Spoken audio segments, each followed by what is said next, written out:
Hi, sir. How are you? Yes, sir.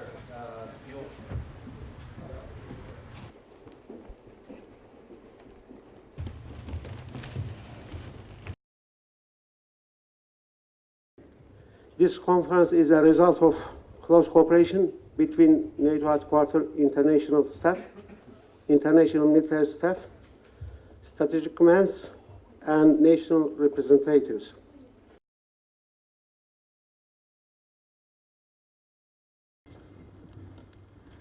Dear national representatives, chairpersons of the resource board and committees, admirals, generals, directors, ladies and gentlemen, good morning to all of you and welcome to my city, Tirana, and to Albania. It is my honor and our honor and pleasure to host the 4th NATO Resource Conference in Tirana, Albania. This event coincides with the 5th anniversary of the Albanian entrance to NATO. This event coincides too with the latest development in international affairs. Since the end of the Cold War, we all have been witnesses of a fast peace-changing world in political, economical, and geopolitical terms. We are facing new threats to the world security and stability, and therefore a real need to change for NATO.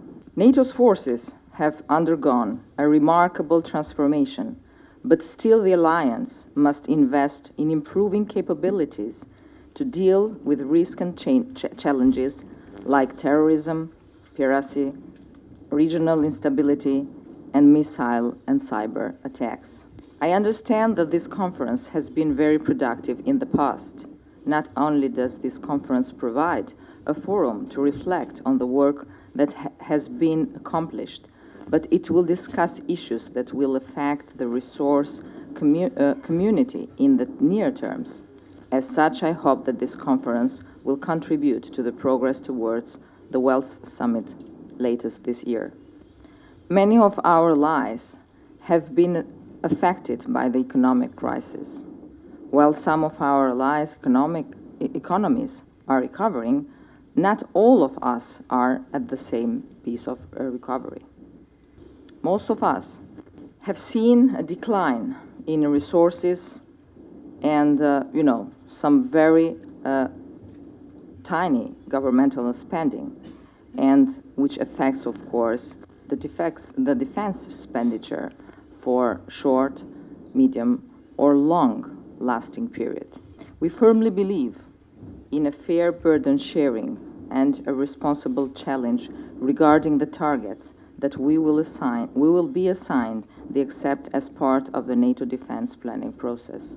Governments will have to prioritize the spending of public funds, and spending on defense has to complete with spending on education, fighting unemployment, healthcare, and other public services.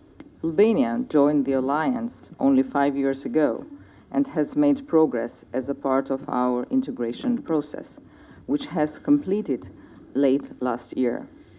This year will mark an important year for our armed forces, as we have proposed a review of the armed forces structure.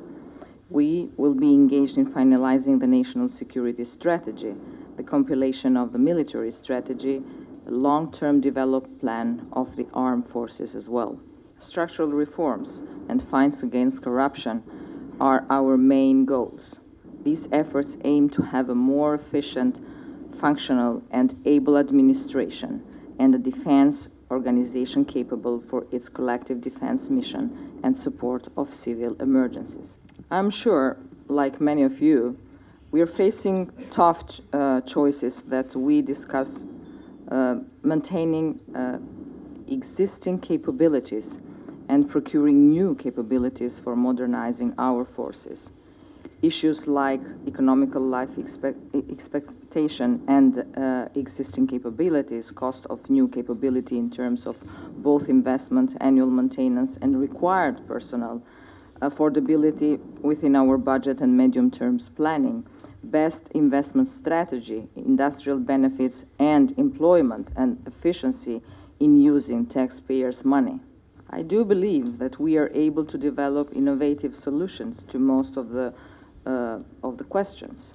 Life cycle or through life costing methods, sharing of responsibilities and pooling of assets, cooperation amongst the surveying nations of the Alliance, clear political guidance on priorities matching the required capabilities, resources, time dimension, and specialization could elevate the resource burden of the Alliance as a whole and the individual allies.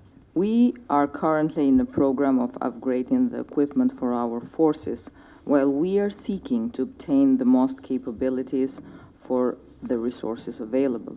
Collectively, I think that we can obtain various issues on certain areas.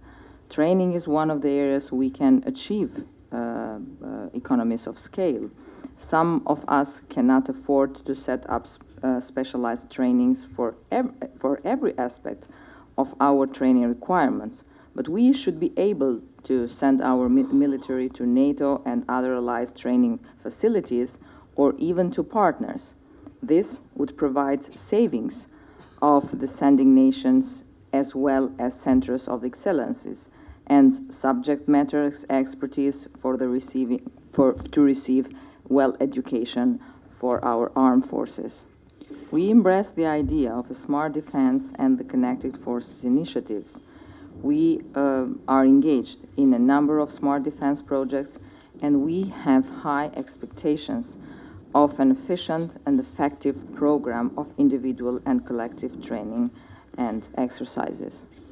Concluding and my wishing of a successful conference, I would like to stress the importance of this event in providing a unique opportunity for key national decision makers across all resources areas to obtain valuable insight in achievements and challenges, as well as work carried out so far and ongoing discussions not only within the NATO resource committees, but on a broader context also.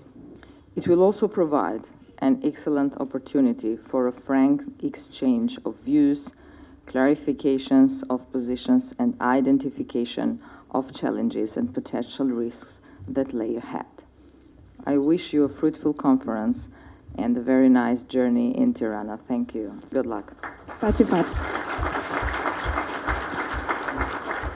It is often said that NATO common funding is the glue that holds the alliance together.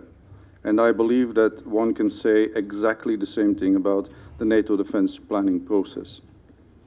So it seems very appropriate that our two communities, the NATO resource community and the NATO defense policy and planning community, stick together and work closely together to ensure that NATO has the capabilities it needs, both in the short and in the long term.